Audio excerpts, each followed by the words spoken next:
tengah-tengah pandemi COVID-19, DPR disibukkan dengan revisi Undang-Undang Nomor 10 Tahun 2016. Banyak yang menentang dan banyak juga yang mengusulkan untuk direvisi undang-undang itu. Siapa yang diuntungkan dengan revisi Undang-Undang Nomor 10 Tahun 2016?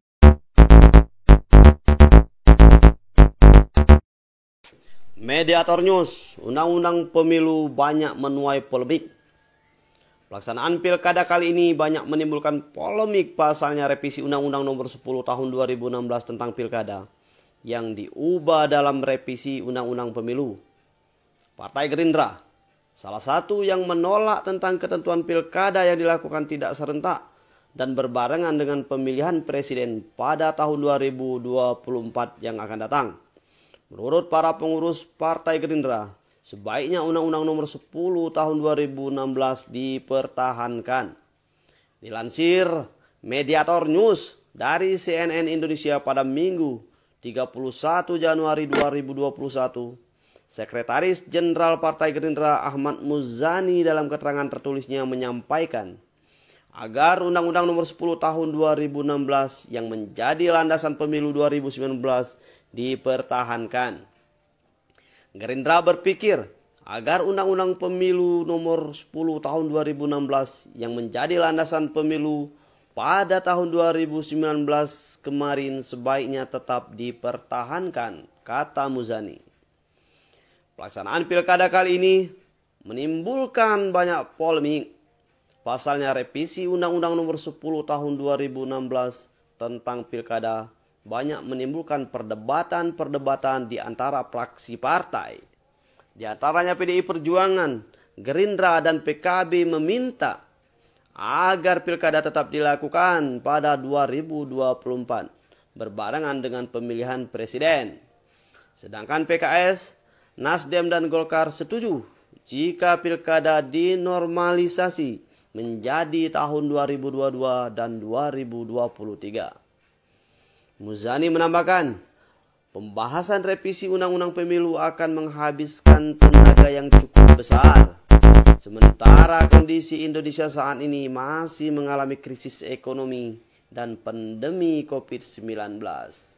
Situasi sekarang masih masa pandemi, di mana pembahasan secara langsung tidak dimungkinkan atau perdebatan-perdebatan yang memakan banyak waktu dalam suatu rapat-rapat harus kita hindari, ujarnya.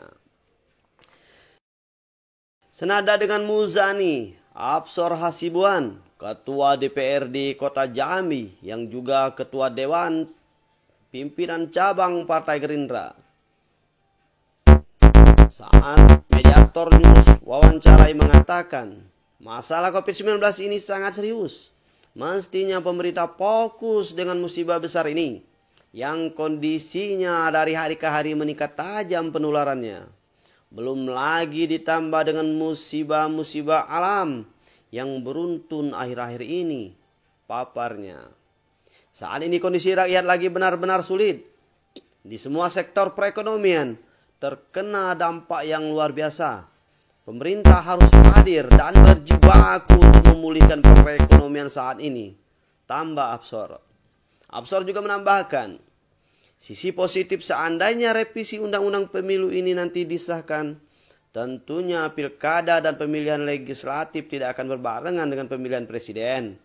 Yang kita ketahui bersama, pemilu tahun lalu pilkada berbarengan dengan pemilihan presiden. Yang terjadi banyak korban jiwa akibat kelelahan, belum lagi hasil yang semeraut karena menumpuknya tugas-tugas panitia pemilu yang terlalu banyak, mulai dari logistik legislatif, kepala daerah,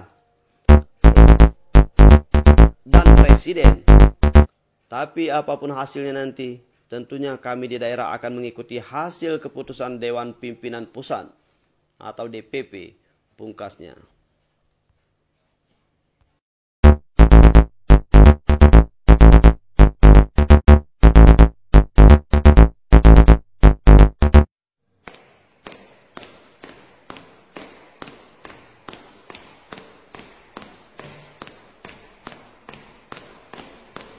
APD dan 150.000 masker.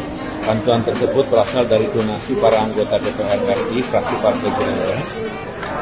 Kami merasa perlu melakukan ini karena ini bagian dari upaya kami secara langsung kepada rakyat yang sekarang ini sedang berat menghadapi masa-masa mendatang karena ada kebijakan fiskal.